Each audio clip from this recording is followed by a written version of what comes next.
और माता जी की जो मूर्ति थी, मूर्ति के हाथ से माला छूट करके रुक्मिणी देवी के हाथ में आ गई और मानो माता जी ने आशीर्वाद दिया कि तुम्हारी मनोकामना पूर्ण होगी। और कन्हैया वहीं पहुंच गए। रुक्मिणी देवी ने जयमाल पहनाया और कन्हैया उनके साथ में मंदिर से निकले। कितनी सुंदर चाल है, देखो कितना सुंदर चल रहा है। इस तरह भगवान की रूप माधुरी को देखकर समस्त सैनिक मोहित हो गए और सबके देखते देखते भगवान ने रुक्मिणी देवी को अपने रथ में बैठा लिया। सबने कहा रथ देखो कितना सुंदर है उसका। एक ने कहा घोड़े कितने सुंदर हैं, सफेद सफेद उच्चैश्रवा जैसे घोड़े हैं। भगवान ने चाबुक लगाई और घोड़े रथ को लेकर उड़े। एक ने कहा भैया एक बात बताओ, हम यहाँ क्या करने आए हैं? एक ने कहा हाँ याद आया, हम लोग आए हैं रुक्मिणी देवी की रक्षा करने। तीसरा बोला तो रुक्मिणी देवी तो गई, कौन ले गया? अरे वही ले गया, अभी ले गया ले गया ले गया, पीछे दौड़ाया। सब लोग भगवान ने सबको मारकर खदेड़ दिया। सब भागते हुए शिशुपाल के पास आए, बोले महाराज आपकी होने वाली पत्नी कृष्ण के साथ में भाग गई। शिशुपाल बहुत क्रोधित हुआ, तलवार खींच लिया, पूरी सेना को लेकर आक्रमण किया और तब तक बलराम जी भी सेना लेकर पहुंच गए। भयानक युद्ध हुआ। कोई चिंता की बात नहीं है, चलो वापस। शिशुपाल ने कहा कि जब हमसे भी ज्यादा बेहया पड़े हुए हैं पृथ्वी पर तो क्या फर्क है। वापस आया रोते हुए डोली में बैठकर अपने राज्य को। इधर रुक्मी ने जब सुना कि कृष्ण ने मेरी बहन का हरण कर लिया है तो रुक्मी तुरंत रथ को सजाया, सेना लिया। उसने कहा मैं जब तक कृष्ण को मारकर रुक्मिणी को वापस नहीं लाऊंगा इस नगर में प्रवेश नहीं करूंगा। दौड़ाया और जाकर रुक्मी से भगवान द्वारिकाधीश का संग्राम हुआ। भगवान ने रुक्मी को पकड़कर बंदी बना लिया। रुक्मिणी देवी भगवान के चरणों में गिर गई। उन्होंने कहा प्रभु ये मेरा भैया है, इसे मारे निभाओगे? खुलवाया चक्के में से और बलराम जी ने कहा रुक्मी भैया ये छोटा है, बालक है, अभी ना समझ है, इसको क्षमा कर देना। लेकिन जब कोई इसको ललकारता है तो फिर इसके संतोष नहीं होता है। आपने इसे ललकार दिया ना, नहीं तो ऐसा व्यवहार आपके साथ नहीं करता। आपका छोटा भाई है, क्षमा कर दो। छोड़ दिया रुक्मी को, लेकिन रुक्मी घर वापस नहीं गया। वो अपने प्रण के अनुसार वहीं एक नगर बसा लिया और वहीं रहने लगा। और भगवान द्वारिकाधीश रुक्मिणी देवी को लेकर के द्वारिकापुरी में आए।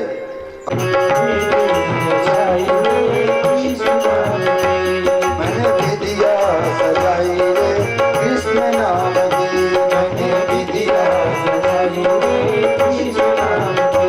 मेरी चूड़ियों में कृष्ण, मेरी चुनरी में कृष्ण, मेरी चूड़ियों में कृष्ण, मेरी चुनरी में कृष्ण। मैंने नथनी गढ़ाई रे कृष्ण नाम की, मैंने नथनी गढ़ाई रे कृष्ण नाम की, मैंने नथनी गढ़ाई रे कृष्ण नाम की।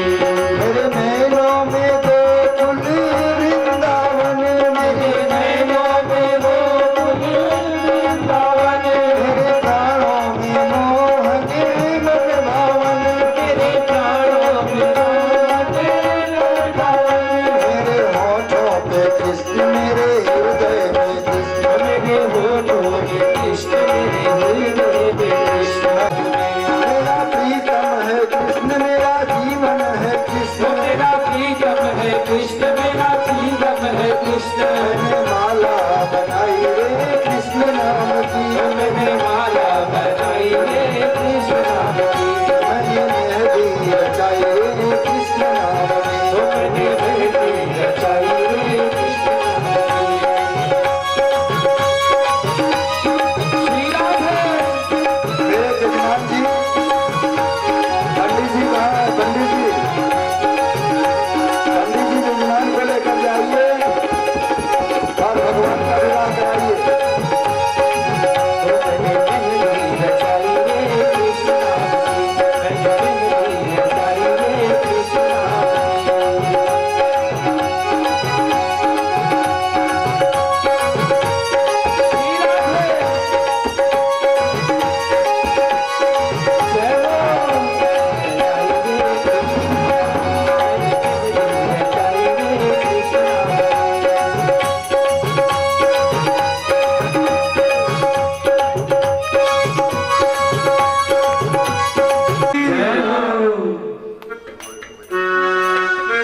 हर दिल मेरा दीवाना, हर दिल मेरा दीवाना, बता क्या करे, हर दिल मेरा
बिहारी सरकार की।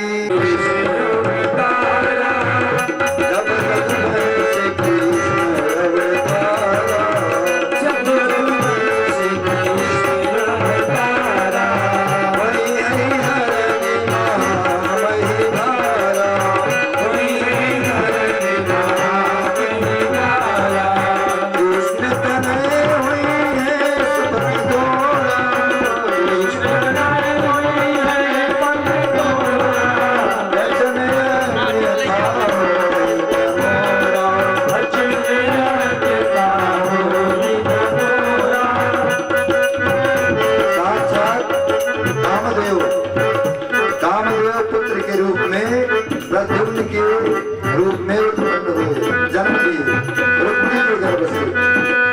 लेकिन एक संबरासुर नाम का दैत्य था, और संबरासुर नाम का दैत्य उसे पता था मैं प्रज्ञ काल को मार दिया, पर वो मछली किसी मछुआरे के हाथ में लगी और मछली बिकी संबरासुर के ही घर में, उनके रसोई में। और वहां पर उस दासी ने संबरासुर उस मछली को जब फाड़ा तो मछली के पेट में से बच्चा निकला जीवित, और उसने उस बच्चे का पालन पोषण किया। समय आने पर यही प्रद्युम्न जी महाराज हैं।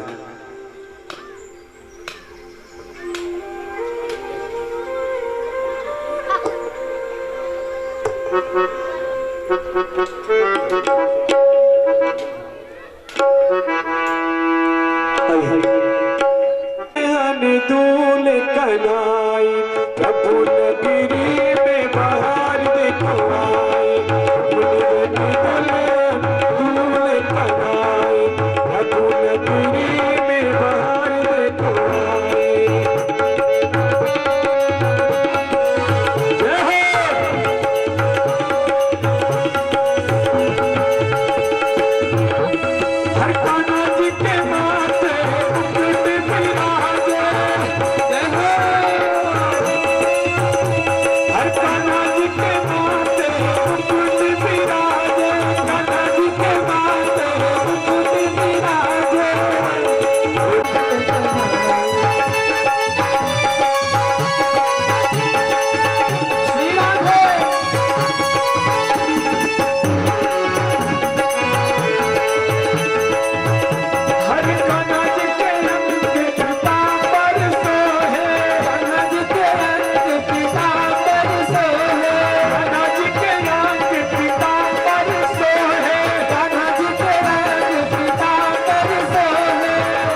रति जन्म लेगा।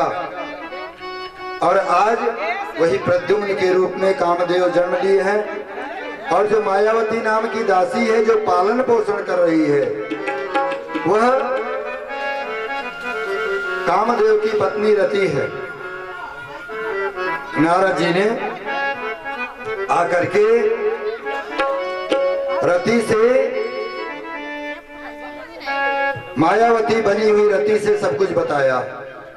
उन्होंने कहा, देवी, ये जो लड़का है जिसका तुम पालन पोषण कर रही हो, यह तुम्हारा पति है। पूर्व जन्म में तुम रति थी और ये तुम्हारा पति कामदेव था। वही तुम्हारा पति भगवान के, मुझे सब मालूम हो गया है। सम्रासुर के साथ प्रद्युम्न का युद्ध हुआ। सम्रासुर ने तमाम मायावी विद्याओं का प्रयोग किया, लेकिन मायावती ने प्रद्युम्न जी को सारी विद्याएं सिखा दी थी, इसलिए सम्रासुर का उद्धार हुआ। और प्रद्युम्न जी को साथ में लेकर रति बनी हुई मायावती भगवान के पास आई, द्वारिका में आई।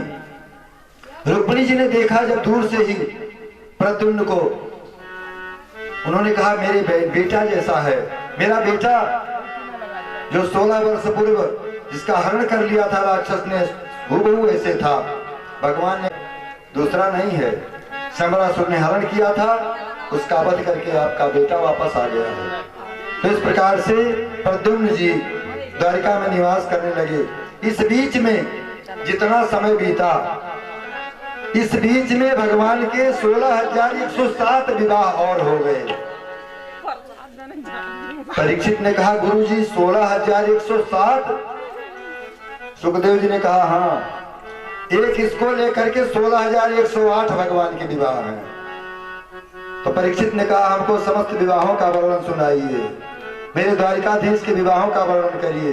तो सुखदेव भगवान परीक्षित के सामने भगवान के विवाहों का वर्णन करते हैं। अन्य विवाह जो है, एक सत्राजित नाम का राजा था और सत्राजित भगवान सूर्य का बहुत बड़ा भक्त था। भगवान सूर्य की पूजा उपासना करके उसने भगवान सूर्य देव से एक मणि प्राप्त की। वो मणि बहुत चमकीली थी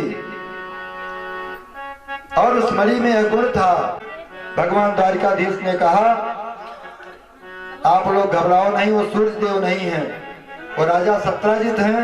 उन्होंने सूर्य की उपासना करके वो मणि प्राप्त की है। सत्राजित महल में आए। द्वारिकाधीश भगवान ने कहा कि राजन, अगर आपको खराब न लगे, बुरा न लगे, तो मैं चाहता हूं इस मणि को आप मेरे खजाने में जमा कर दो और उसके द्वारा प्रजा का पालन होगा। ये मणि 8 बार सोना रोज देती है, क्या करोगे इतना सोना? तुम्हारे घर में कितने परिवार हैं? सत्राजित ने कहा, पति पत्नी मैं हूं, एक बिटिया है। सत्राजित ने कहा, मात्र 3 लोगों का तुम्हारा परिवार है और 8 बार सोना नित्य मणि देती है, क्या करोगे इतना सोना? मेरे खजाने में जमा कर दो, प्रजा पालन होगा। सत्राजित ने इनकार कर दिया, कहा नहीं, मैं इस मणि को किसी को नहीं दे सकता, मैंने सूर्य की उपासना करके प्राप्त की है। भगवान ने कहा, कोई जोर जबरदस्ती नहीं है, मैं तो सलाह दे रहा था। वापस आया सत्राजित, तो सत्राजित ने अपनी पत्नी से कहा, रात में वो मणि छीन और ले जाकर के अपनी गुफा में रख दिए, अपनी गुफा में दे दिए। उनकी एक बेटी थी जाम्बवती, जाम्बवंत जी ने वो मणि जाम्बवती को खेलने के लिए दे दी। जाम्बवती उसके साथ में खेलती थी। इधर जब काफी दिन तक प्रसेन वापस घर नहीं गया, 2-4 दिन बीत गया, तो सत्राजित और सत्राजित की पत्नी दोनों ने इधर उधर कहना शुरू कर दिया कि लगता है द्वारिकाधीश श्री कृष्ण हमसे मणि मांग रहे थे, पर हमने मणि देने से इनकार कर दिया, तो उन्होंने मेरे भाई प्रसेन को कहीं छुपा दिया मार करके और मणि को छीन लिया। जब करने करने जपन जना 2 आदमी से 4 आदमी, 4 आदमी से 8 आदमी, 8 आदमी से 20 आदमी, सबने सुना। तो किसी ने आकर द्वारिकाधीश कृष्ण से कहा कि आपके ऊपर कलंक लगा रहा है सत्राजित इस प्रकार का। सत्राजित ने कहा हो न हो द्वारिकाधीश कृष्ण गोकुल में रह करके मक्खन मिश्री चुराता था। चोरी की आदत। भादों में चौथ का चंद्रमा होता है, बहुरा जो होता है औरतें भोंकती हैं बहुरा के दूसरे दिन। जो चौथ का चंद्रमा होता है उसको अगर कोई देख लेता है तो उसे कलंक लगता है। लगता है आपने चौथ का चंद्रमा देख लिया तभी आपको ऐसा कलंक लगा। भगवान ने कहा इस कलंक को मिटाना होगा। तो मेरे भगवान 10-5 लोगों को लिए जदुवंशियों को अपने साथ में और प्रसेन को खोजने निकले। खोजते खोजते जंगल में गए तो जंगल में क्या देखते हैं कि प्रसेन की लाश पड़ी हुई है। शेर के पैरों का निशान देखा तो शेर को जब देखे आगे जाकर शेर भी मरा हुआ पड़ा हुआ है और वहीं शेर से और जामवंत जी से युद्ध हुआ था। तो शेर और वृक्ष के पैरों के निशान थे। वृक्ष के पैरों का निशान देखते देखते आगे बढ़े तो आगे एक गुफा थी। भगवान ने समस्त जदुवंशियों से कहा आप लोग यहाँ मेरी प्रतीक्षा करें, मैं गुफा के अंदर जा रहा हूँ मणि की खोज में। और भगवान गुफा के अंदर प्रवेश किए। गुफा में जब पहुंचे तो वहां अंधकार था, लेकिन आगे जब बढ़ करके और अंदर गए तो वहां प्रकाश था। मणि वहां रखी हुई थी, चमक रही थी और जो जामवंत की बेटी जाम्बवती थी उस मणि के साथ में खेल रही थी। भगवान जो ही उस मणि को लेने के लिए आगे बढ़े, जाम्बवती जोर से चिल्लाई तो जामवंत जी आ गए और जामवंत जी ने चोर समझ करके द्वारिकाधीश कृष्ण से युद्ध करना शुरू कर दिया। दोनों में युद्ध होना शुरू हो गया। उस मणि के लिए जामवंत से कृष्ण से 28 दिनों तक लगातार युद्ध हुआ। 28 दिन तक युद्ध करते करते जामवंत जी की सारी गांठ सारी नस ढीली हो गई मुक्कों के प्रहार से। जामवंत जी ने कहा बस बस बस, मैं पहचान गया, आप मेरे राम जी हो। द्वारिकाधीश ने कहा क्या हुआ? जामवंत ने कहा प्रभु मैं आपको पहचान गया, आप मेरे राम जी हो। जिस समय भगवान राम की पत्नी सीता जी का हरण हुआ था और रावण चुरा कर ले जाकर लंका में कर दिया था तो जामवंत जी ने बड़ी मदद की थी मेरे प्रभु राम की, सुग्रीव की सेना में। तो जब भगवान ने रावण पर विजय प्राप्त की 108 रानियां हुई। भगवान ने सबके लिए सुंदर सोने का दिव्य महल, अलग अलग सबके रहने की व्यवस्था, सारी सुविधाओं से युक्त भगवान ने सबकी व्यवस्था कर दी। सब अपने अपने महलों में रहती थी और सबको यही लगता था कि द्वारिकाधीश मेरे साथ रहते हैं। अनेकों रूप धारण करके भगवान सबके साथ रहते थे। एक बार नारद जी सबकी दिनचर्या देखने आए भगवान की। नारद जी ने सोचा 16,108 रानियां हैं, कैसे रहते होंगे? कोई नाराज रहती होगी, किसी को मनाते रहते होंगे। भगवान आए, नारद जी आए रुक्मिणी देवी के महल में। भगवान रुक्मिणी देवी के साथ पलंग पर विराजमान थे। नारद जी को देखकर दौड़े, आइए आइए नारद जी आइए, आपने बहुत दिन पर कृपा की, जल्दी आइए आइए नारद जी आइए। भगवान ने चरण पखारे, सुंदर आसन बैठाया, लड्डू भोग लगाया, आरती उतारी। नारद जी ने सोचा वहां भी यहाँ भी यहाँ, अच्छा हो सकता है आ गए हो जब तक हम यहाँ आए। बोले प्रभु चलते हैं। सत्यभामा के महल में गए, वहां भगवान बैठ करके ब्राह्मणों की सेवा कर रहे थे। भगवान ने नारद जी को देखा, आइए नारद जी, अंदर लाए, चरण पखारे, लड्डू भोग लगाया, आरती उतारी। कहिए नारद जी कैसे आए? नारद जी जिस रानी के रूम कमरे में जाते हैं वहीं भगवान कुछ न कुछ, कहीं ब्राह्मणों की सेवा, कहीं संत सेवा, कहीं गौ सेवा, कई मंत्रियों से बैठ करके विचार विमर्श करते रहते हैं। हर रानियों के महल में पट रानियां हैं। भूमि, जल, अग्नि, वायु और आकाश, मन, बुद्धि और अहंकार, ये जो 8 प्रकृति हैं, ये भगवान की 8 पट रानियां हैं। तो भगवान की 16,108 पट रानियां इसी प्रकार से हैं। और वैसे तो उनके पास रानियों की कमी नहीं है। सबके पति हैं और सभी उनकी रानियां हैं। हम सभी जो भी हैं, जो भी प्राणी हैं, जो भी जीव हैं, और भगवान सबके साथ में निवास करते हैं। भगवान के पुत्र हैं, चंचल हैं। भगवान ने अपने पुत्रों को समझाया, बेटों देखो, सुंदर शिक्षा देते हैं अपने बच्चों को, और सबको चाहिए अपने बच्चों को सुंदर शिक्षा दें, अच्छी शिक्षा दें, उन्हें लायक बनावें, नालायक न बनने दें। भगवान अपने पुत्रों से कहते हैं, बेटा देखो, कभी भी जीवन में संत का अपमान मत करना, किसी ब्राह्मण का अपमान मत करना, क्योंकि मैं सबसे रक्षा कर दूंगा, सबसे तुमको बचा लूंगा। लेकिन अगर किसी संत ने संत का अपराध कर दिया, संत ने श्राप दे दिया, किसी ब्राह्मण ने श्राप दे दिया, मैं तुम्हें नहीं बचा पाऊंगा। भले मैं भगवान हूं, तुम लोग ऐश्वर्यशाली हो, बलवान हो, धन है, अहंकार में आकर कभी किसी संत का अपमान मत करना, क्योंकि भगवान होकर के भी मैं तुम्हारी रक्षा नहीं कर पाऊंगा। भगवान सुंदर शिक्षा देते हैं। एक बार बलराम जी ब्रज में गए, कृष्ण से कहा चलो ब्रज घूमा मैं।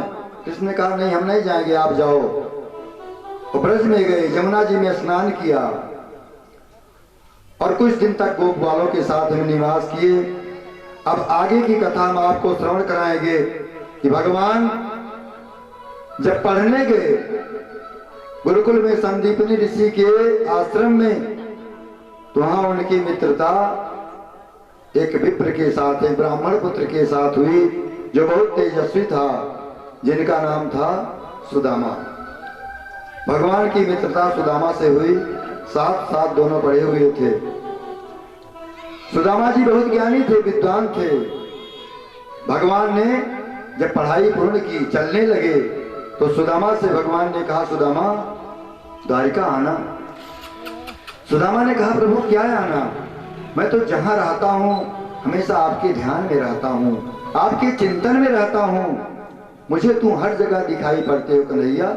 क्या विरक्त थे, इंद्रियां उन्हें अपनी तरफ नहीं खींचती थी, इंद्रियों के बस में नहीं थे, बल्कि इंद्रियों को अपने बस में करके रखते थे। प्रशांत आत्मा, उनकी आत्मा शांत थी, उनके अंदर संतोष था, और जितेंद्रिय अपने इंद्रियों पर विजय प्राप्त करके रहते थे।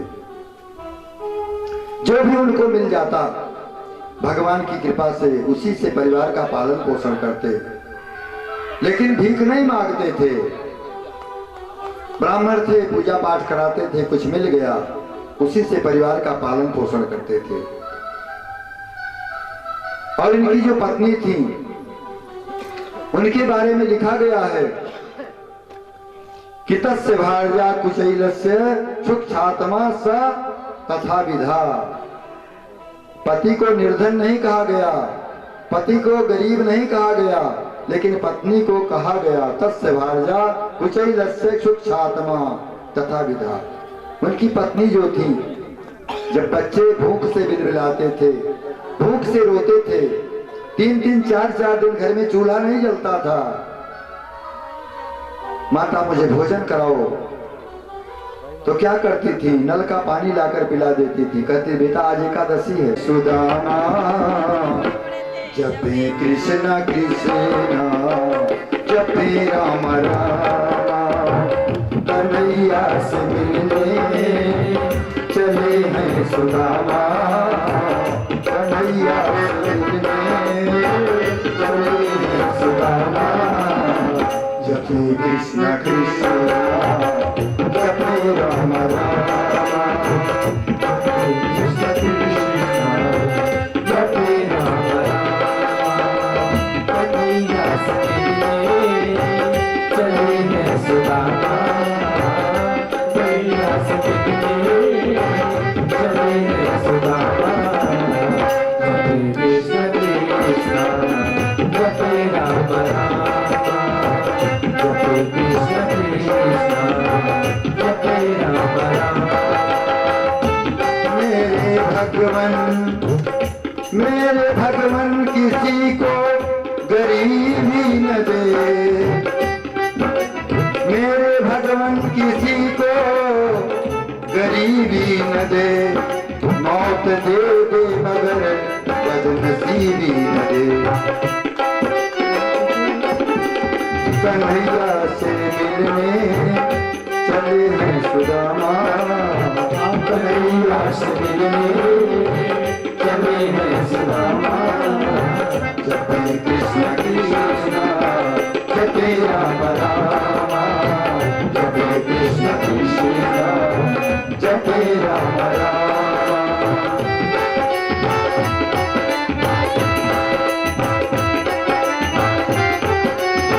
सब लोग गाड़ी की मस्ती में ताली बजाते हैं। क्या आपको भगवान की जरूरत नहीं है? भगवान से नहीं मिलना चाहते हो? सब गाओ प्रेम से।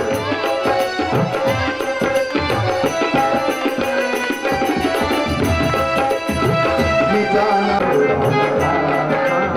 जपो कृष्ण कृष्ण, मिटाना जीवन की कृष्णा, मिटाना जीवन को कृष्णा। जपो राम राम जपो कृष्ण कृष्ण जपो राम राम। दीन बंधु तो हम पर दया कीजिए, वरना हमको यहाँ से उठा लीजिए।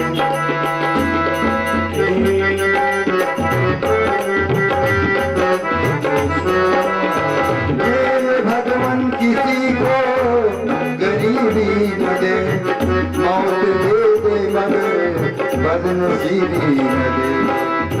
मिटाना जीवन की कृष्णा, मिटाना जपो राम राम जपो कृष्ण कृष्ण जपो राम राम जपो कृष्ण कृष्ण।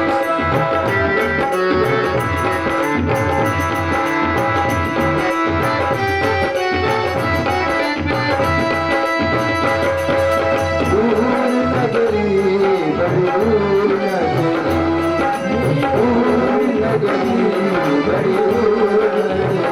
कैसे आऊं कन्हैया, कैसे आऊं कन्हैया तेरी गोकुल नगरी, बड़ी दूर कन्हैया तेरी गोकुल नगरी, बड़ी दूर नगरी। बड़ी दूर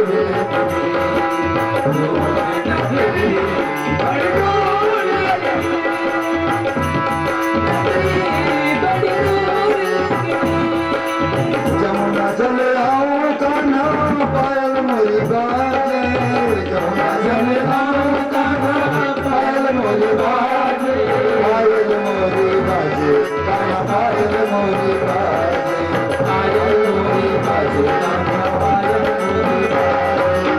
जमुना जल आओ कान्हा पायल मोरी बाजे, जमुना जल आओ कान्हा पायल मोरी बाजे।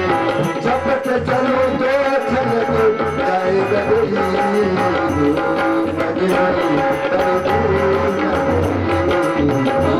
नगरी, बड़ी दूर नगरी, दूर नगरी बड़ी दूर नगरी। कैसे आऊं रे कन्हैया, कैसे आऊं रे कन्हैया तेरी गोकुल नगरी, बड़ी दूर नगरी, दूर नगरी बड़ी दूर नगरी, दूर नगरी बड़ी दूर नगरी।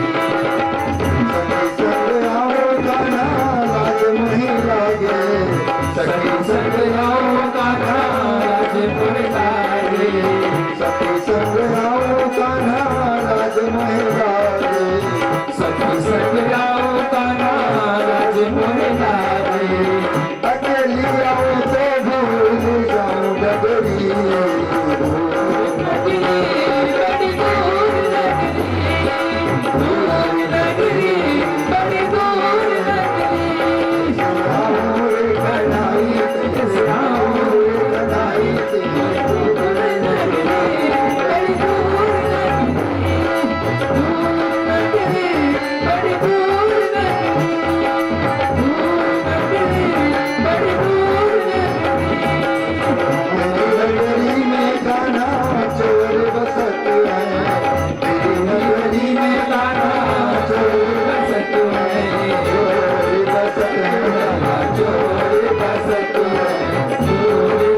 है कहाँ चोर बसत है, तेरी नगरी में कहाँ चोर बसत है, तेरी नगरी में कहाँ चोर बसत है, लूटिले में मारी नत दुबरी, बड़ी दूर नगरी, बड़ी दूर नगरी, कैसे आऊं रे कन्हई, कैसे आऊं रे कन्हई, तेरी गोकुल नगरी, बड़ी दूर नगरी, दूर नगरी, बड़ी दूर नगरी, दूर नगरी, बड़ी दूर नगरी। मीराबाई गाँव में किधर के तुम, मीराबाई गाँव में किधर के तुम, हमारी गाँव में श्रीधर के मुनि, तुम्हारे दरस बिन मैं तो, तुम्हारी दरस बिन मैं तो गौरी बावली, दूर नगरी, बड़ी दूर नगरी, दूर नगरी, बड़ी दूर नगरी। कैसे आऊं रे कन्हई, कैसे आऊं रे कन्हई, तेरी गोकुल नगरी, बड़ी दूर नगरी, दूर नगरी, बड़ी दूर नगरी, दूर नगरी, बड़ी दूर नगरी, दूर नगरी, बड़ी दूर नगरी।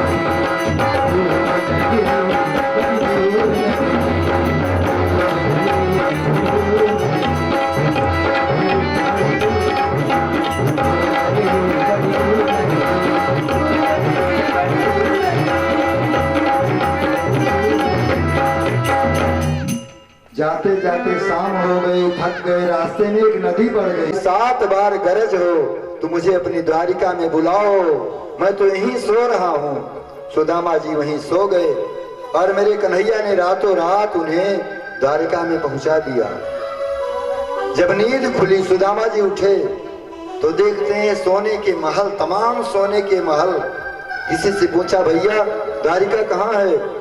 उसने बताया द्वारिका यही है, कहाँ जाओगे? सुदामा ने कहा कि मुझे कन्हैया से मिलना है। अब कन्हैया यहाँ कौन जानता है? यहाँ तो बहुत बड़ा लंबा चौड़ा नाम है, श्री श्री 1008 जदुकुल नंदन वासुदेव पुत्र श्री कृष्णचंद्र जी महाराज द्वारिकाधीश जी। यहाँ कन्हैया कौन कहता है? बोले कन्हैया नाम का यहाँ तो। बोले नहीं नहीं, इस द्वारिका के राजा है वो। उसने कहा द्वारपाल ने, तो क्या भगवान द्वारिकाधीश कृष्ण की बात करते हो? बोले हाँ हाँ वही कृष्ण। बोले कृष्णचंद्र महाराज भी नहीं बोलते हो? बोले हम तो उसे कन्हैया कन्हैया ही पुकारते थे। द्वारपाल ने कहा कौन है आप? उन्होंने कहा मैंने साथ में, हम दोनों ने साथ में विद्या अध्ययन किया है, मैं उनके मित्र हैं, मुझे बताओ उनके महल का पता। उसने कहा यहीं ठहरो, मैं भी द्वारिकाधीश से पूछ करके आता हूं। अंदर गया, उसने कहा कि महाराज द्वारिकाधीश की जय हो, आज आपके दरवाजे पर एक ऐसा व्यक्ति खड़ा है जिसे मैंने जीवन में इस तरह का कोई व्यक्ति देखा ही नहीं। वो ब्राह्मण है, सो भगत होए। सुदामा जी को बोले मित्र,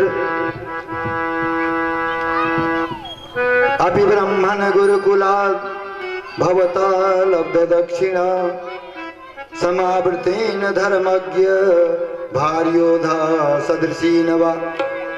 जलपान कराया, सुदामा जी को ले गए, अपने पर्यंक पर बैठाया, क्योंकि सुदामा जी संकोच करते थे सिंहासन पर बैठने के लिए।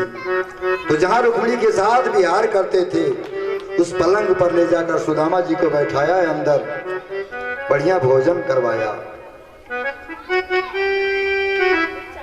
द्वारिकाधीश ने कहा कि मित्र ये बताओ कि गुरुकुल से शिक्षा ग्रहण करने के बाद क्या आपने अपने अनुरूप अपनी पत्नी विवाह नहीं किया? आपके पास पत्नी है कि नहीं? सुदामा जी ने कहा कि अब क्या करें, माता पिता की इच्छा थी, विवाह कर लिया, बच्चे भी हैं 2-4।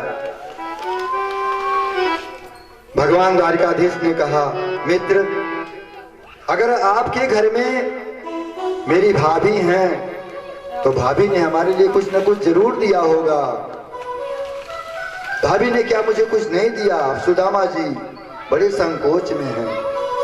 सोने के महल, राज दरबार, नौकर चाकर, मंत्री, हाथी घोड़े, एक राजा के यहाँ 4 मुट्ठी चावल, वो भी 4 घरों के फटी हुई धोती में कैसे दें? संकोच।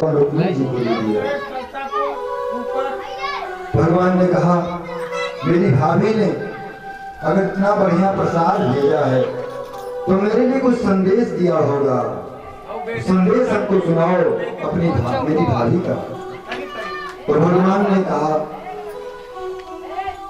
सुदामा जी है कि 1 मास गई पाख में, 1 मास गई पाख में 2 एकादशी होए और मेरे घर गोपाल जी। भाभी को संदेश देना कि द्वारकाधीश ने कहा है कि 1 मास गई पाठ में 2 एकादशी होए और भाभी तेरे। भगवान ने सुदामा को सामने से कुछ नहीं दिया, लेकिन भगवान ने त्रैलोक की संपदा सुदामा जी को प्रदान की। और सुदामा जी ने कहा कि भैया अब हमको हुक्म दो, आदेश करो, हम चलना चाहते हैं। पुत्रवती भव, पति प्रिया भव। भगवान ने कहा सब लोग प्रणाम करो।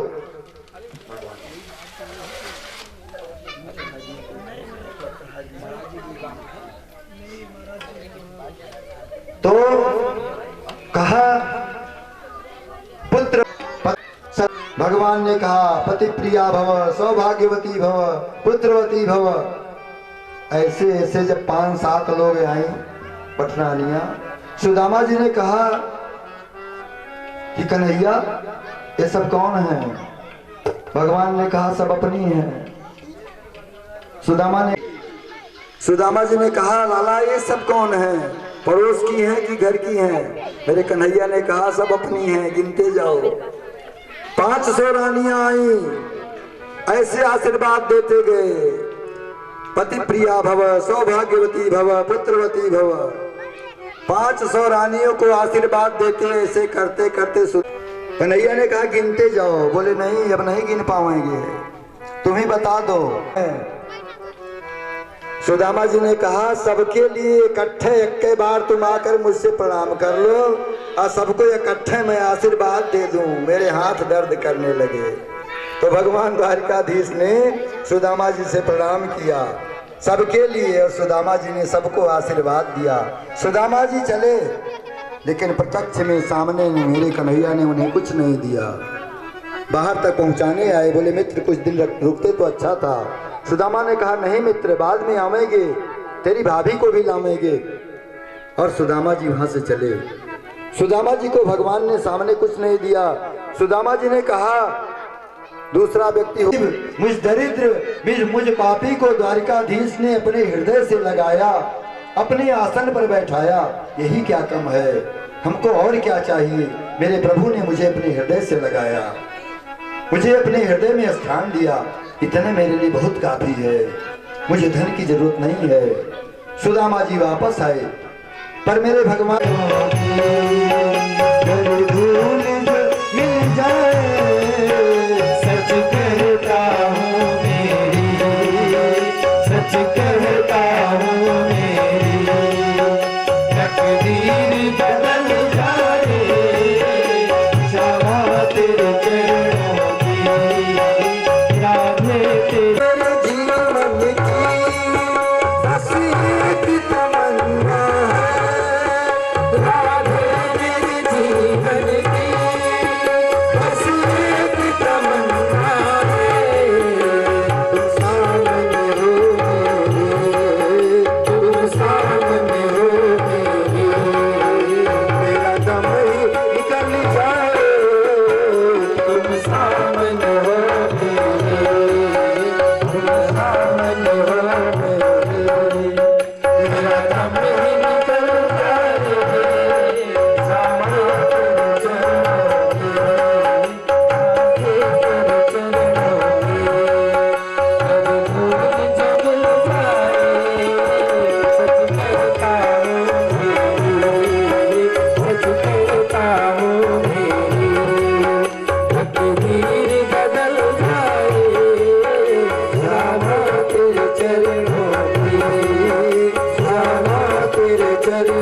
की। हर धूल जो मिल जाए समा तेरे चरणों की, समा तेरे चरणों की। बोले रास बिहारी सरकार की, राधे रानी की जय। सब सबसे मिले, सबसे कृष्ण चर्चा, पर आज गोकुल वासियों ने यदि आप भी करवाइए। यदि कोई गलती हुई होगी तो उसको भी माफ करिएगा अपना ओम मेनगं हवे प्रजननं मे असुदशवीर गोकुसरगणगं सस्तये आत्मसनि प्रजासनि पशुसनि नशो सूर्यो अजायतः श्रोतारवायुश्च प्राणश्च मुखादग्निर्जात विश्वे देवा देवता मरुतो देवता बृहस्पतीन्द्रो देवता वरुणो देवता।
प्रसाद बंटवाइए।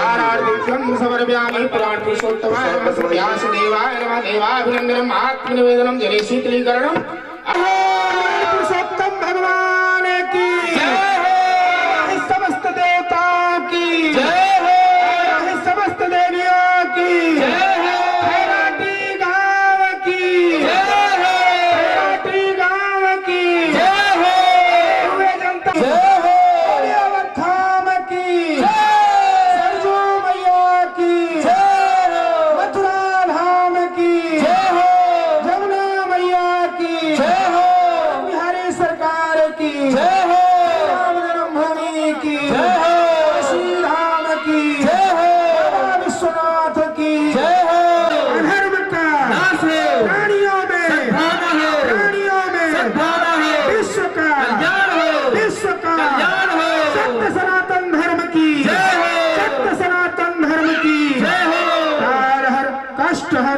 दुख हर दारिद्र हर समस्त ग्रामवासी समस्त भक्तों के हमारे यजमान के भंडार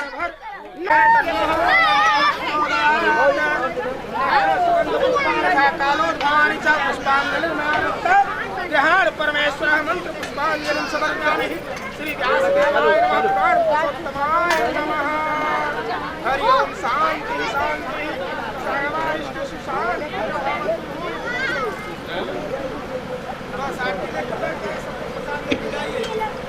समस्त भक्तों को व्यासपीठ से बहुत बहुत आशीर्वाद। और अगर हमसे कोई भी गलती हुई होगी, मेरी वाणी से कोई गलत शब्द निकला होगा, किसी को कष्ट हुआ होगा, तो आप लोग अपना बालक समझकर हमें क्षमा कर देंगे। जय श्री राम, जय श्री राधे। बोले कन्हैया लाल की।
अच्छा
असरा पलग चल के देखा दा विकास असरा पलग संजय मन मन बाला राजा के मिलवा घुमता काला जला राजा के मिलवा घुमता काला जला राजा काला जला राजा हो काला जला राजा हो काला जला राजा के मिलवा घुमता काला जला राजा के मिलवा घुमता काला जला राजा हम श्री सिया के कहा जला राजा के मिलवा घुमता काला जला राजा के मिलवा घुमता काला जला राजा काला जला राजा हो काला जला राजा हो काला जला राजा हमके मिलवा घुमता काला जला राजा हमके मिलवा घुमता काला जला राजा खिरथा खड़ा भइल गौरा के तैया कुछ पहल नहीं खिरथा खड़ा भइल गौरा के तैया कुछ पहल नहीं सबके अलग अलग भाव होला। यही भाव में हम मेला पतैया झूलेली हो झूलेली झुलवा लगाई मोरी मैया झूलेली झुलवा लगाई मोरी मैया झूलेली झुलवा लगाई मोरी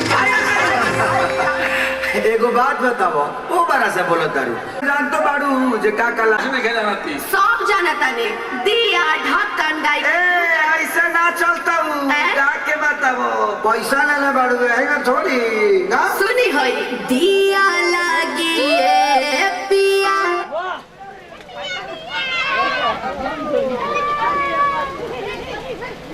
करेली घर से बहरिया चाहे सभे लड़ावल नजरिया सभे छोड़ चाहे हमरो गोर गाल रे अरे गोर गाल रे बात बुझाता पूरी तोरी चुनरी बालाल लाल रे उसका पूरी तोरी चुनरी बालाल लाल रे थोड़ी पता ले लू कमा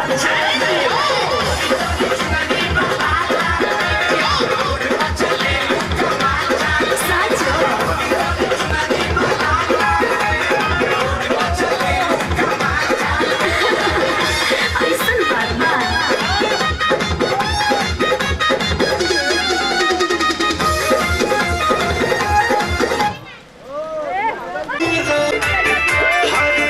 चाहिए पाँच के चल चाहिए नाच के